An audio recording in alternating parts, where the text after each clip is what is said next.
ইৰানৰ যুদ্ধবিৰতি ইতিমধ্যে ঘোষণা কৰা হৈছে দুইখন দেশে আৰু এই যুদ্ধবিৰতি ঘোষণা কৰাৰ কেইটামান ঘণ্টাৰ পিছতে এটা গুৰুত্বপূৰ্ণ সিদ্ধান্ত ইৰানৰ আদালতে গ্ৰহণ কৰিছে য'ত দীৰ্ঘদিন ধৰি ইজৰাইলী চোৰাংচোৱা সংস্থা মোছাদৰ হৈ কাম কৰা সেই গুপ্তচৰ সন্ধানত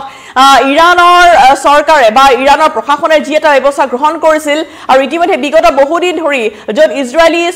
এই চোৰাংচোৱা সংস্থা মোছাদৰ হৈ কাম কৰা বহুকেইটা গুপ্তচৰক বিগত বহুদিন ধৰি গ্ৰেপ্তাৰ কৰা হৈছে 700ৰো অধিক লোকক এতিয়ালৈকে এই গুপ্তচৰ সন্দেহত গ্ৰেপ্তাৰ কৰা হৈছে আৰু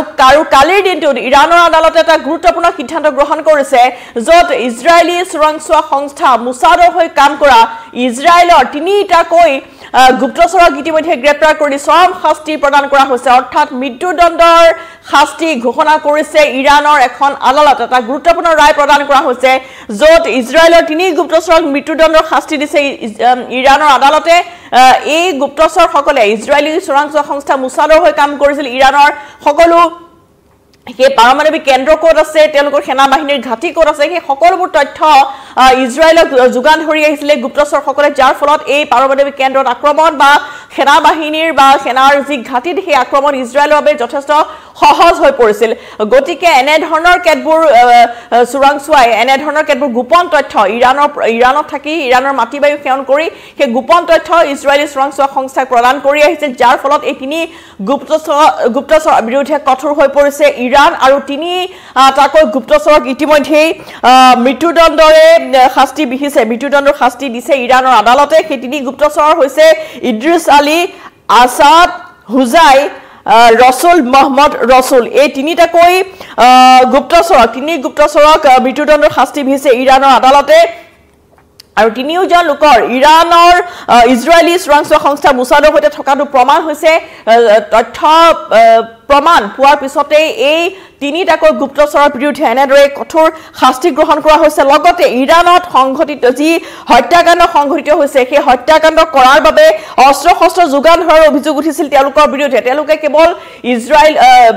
ইজৰাইলক অকল এইখিনি তথ্য যোগান ধৰা নাছিল তেওঁলোকে অস্ত্ৰ-শস্ত্ৰৰো যোগান ধৰি আহিছিল ইৰানত হত্যাকাণ্ড সংঘটিত কৰাৰ বাবে অস্ত্ৰ-শস্ত্ৰ যোগান ধৰাৰো অভিযোগ আছে এই 3 গুপ্তচৰৰ বিৰুদ্ধে আৰু এই সকলোবোৰ অভিযোগ সঁচা প্ৰমাণিত হোৱাৰ পিছতে মৃত্যুদণ্ডৰ শাস্তি বিহা হৈছে আৰু ইফালে ইৰাণ আৰু ইজৰাইলৰ মাজত যুদ্ধবিৰতি হলেও ইৰাণত থকা ইজৰাইলৰ গুপ্তচৰক বিচাৰি কিন্তু জোৰদাৰ অভিযান অব্যাহত আছে যে ইৰাণৰ ইমান ভিতৰুৱা তথ্য ইজৰাইলে কেনেদৰে গম পালে গতিকে তাক লৈ কিন্তু এতিয়া সেই গুপ্তচৰ সন্ধানত অভিযান অব্যাহত ৰখা হৈছে যিহেতু ইৰাণত পূৰ্বেও মোছাদৰ হৈ কাম কৰা বহু গুপ্তচৰক গ্ৰেপ্তাৰ কৰা হৈছিল আৰু তেওঁলোকক মৃত্যুদণ্ডৰ শাস্তি বিহা হৈছিল যাতে দেশখনৰ বিৰুদ্ধে কোনো লোকে এনে ধৰণৰ কোনো তথ্য শত্ৰু ৰাষ্ট্ৰক যাতে দিব নোৱাৰে তাৰ বাবে পূৰ্বতো এনে ধৰণৰ মৃত্যুদণ্ডৰ শাস্তি দিয়া হৈছিল তেওঁলোকে কৈছিল যে দেশদ্ৰোহী বা দেশৰ জুনে বিৰোধিতা কৰে দেশৰ থাকি এনে ধৰণে আসলতে জুনে দেশৰ গুৰুত্বপূৰ্ণ তথ্য পাতি বহিৰাষ্ট্ৰক বা বিদেশী ৰাষ্ট্ৰক প্ৰদান কৰে বা তেওঁলোকৰ যি শত্ৰু ৰাষ্ট্ৰক প্ৰদান কৰে তেনে লোকৰ কোনো ক্ষমা নাই গতিকে এই ইজৰাইলী এই 3টাকৈ গুপ্তচৰক এতিয়া এই মৃত্যুদণ্ডৰ শাস্তি বিহা হৈছে কিন্তু এনে ধৰণৰ কাৰ্যত জড়িত পূৰ্বৰো বহু গুপ্তচৰক গ্ৰেপ্তাৰ কৰা হৈছিল তেওঁলোকৰো শাস্তি মৃত্যুদণ্ডই আছিল প্ৰায় 300ৰো অধিক লোকক মৃত্যুদণ্ডৰ শাস্তি পূৰ্বতে বিহা হৈছিল আৰু তাৰ পিছতে মোছাদে ইৰাণত চোৰাংচোৱাগিৰিৰ জাল মেলিবলৈ সক্ষম হৈছিল মোছাদে ইৰাণৰ পৰা সফল চোৰাংচোৱাগিৰিৰ বাবে 13 জনত যি ঘটনা সংঘটিত হৈছিল যে ইজৰাইলে ইৰাণৰ পাৰমাণৱিক প্ৰকল্প আৰু সেনা বাহিনীৰ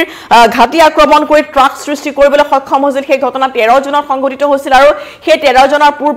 জুনৰ পূৰ্বে এনে ধৰণে এই ইজৰাইলী এই কেটা চোৰাংচোৱা ইয়াতে থাকি ইৰাণত থাকি তেওঁলোকে এইবোৰ মোছাদৰ হৈ কাম কৰি সকলোবোৰ তথ্য পাতি যোগান ধৰি আহিছিল আৰু ইতিমধ্যে যুদ্ধবিৰতি ঘোষণা কৰা হৈছে যদিও সকলোবোৰ তথ্য বা কেনে ধৰণৰ ইৰাণৰ এইবোৰ তথ্য বাহিৰলৈ গ'ল তাক লৈ কিন্তু এতিয়া সকলোবোৰ তথ্য পাতি লৈ থকা হৈছে যে কোনে কাৰ হৈ কাম কৰিছিল আৰু ইতিমধ্যে এই আমি জনাইছো যে ইদ্ৰিছ আলী আজাদ সুজাই আৰু ৰসুল মহম্মদ ৰসুল এই 3জনক মোছাদৰ গুপ্তচৰ 3জনক ইতিমধ্যে শাস্তি প্ৰদান কৰা হৈছে আৰু কিছুমান তেওঁলোকে কি কাম কৰিছিল কিছুমান তেওঁলোকে অস্ত্ৰ-শস্ত্ৰ যোগান ধৰিছিল আৰু গুপ্তচৰ হোৱাৰ লগতে ইৰাণত গুপ্ত হত্যা কৰাৰ উদ্দেশ্যে কিছুমান ভয়ংকৰ সামগ্ৰী অনাৰো অনাৰো চেষ্টা চলাইছিল অৰ্থাৎ এই অস্ত্ৰ শস্ত্ৰবোৰ অনাৰ তেওঁলোকে চেষ্টা চলাইছিল আৰু ইতিমধ্যে উৰ্মিয়া চহৰত ফাঁচি দিয়া হৈছে এই তিনিটাকে দোষী সাব্যস্ত কৰাৰ পিছতে আৰু ইতিমধ্যে ইৰানৰ এই উৰ্মিয়া চহৰখন হৈছে উত্তৰ পশ্চিম প্ৰান্তৰ উৰ্মিয়া চহৰ তুৰস্কৰ গাতে লাগি আছে আৰু 13 জুনত ইৰাণ ইজৰাইলৰ মাজত আৰম্ভ হোৱা যুদ্ধৰ পিছতে বহু ভিতৰুৱা তথ্য ৰাজহুৱা কৰাৰ অভিযোগত ইৰাণ প্ৰশাসনে দেওবাৰ আৰু সোমবাৰে প্ৰায় 700 জন লোকক গ্ৰেপ্তাৰ কৰিছে বিগত সপ্তাহতো এই অভিযান চলি আছে যেহেতু যুদ্ধবিৰতি ঘোষণা হৈছে যদিও গুপ্তচৰ কোনে আচলতে ইৰাণৰ এই ভিতৰুৱা তথ্যসমূহ যোগান ধৰিল তাক লৈ সেই অভিযান অব্যাহত আছে আৰু এতিয়ালৈকে প্ৰায় 700 জন এনে লোকক অৰ্থাৎ এনে ধৰণৰ কাৰ্যত জড়িত যাৰ গতিবিধি সন্দেহজনক বুলি কোৱা হৈছে তেনে ধৰণৰ 700 জনক গ্ৰেপ্তাৰ কৰা হৈছে আৰু যেহেতু 12 দিন ধৰি ইজৰাইলৰ সৈতে চলা যুদ্ধৰ সময়ছোৱাতে এই 700 জনক গ্ৰেপ্তাৰ কৰা হৈছে বুলি জানিব পৰা গৈছে আৰু 700 লোকে ইজৰাইলৰ গুপ্তচৰ সংস্থা মোছাদৰ হৈ কাম কৰি আহিছিল গতিকে মোছাদৰ হৈ কাম কৰা এই 700 জনক ইতিমধ্যে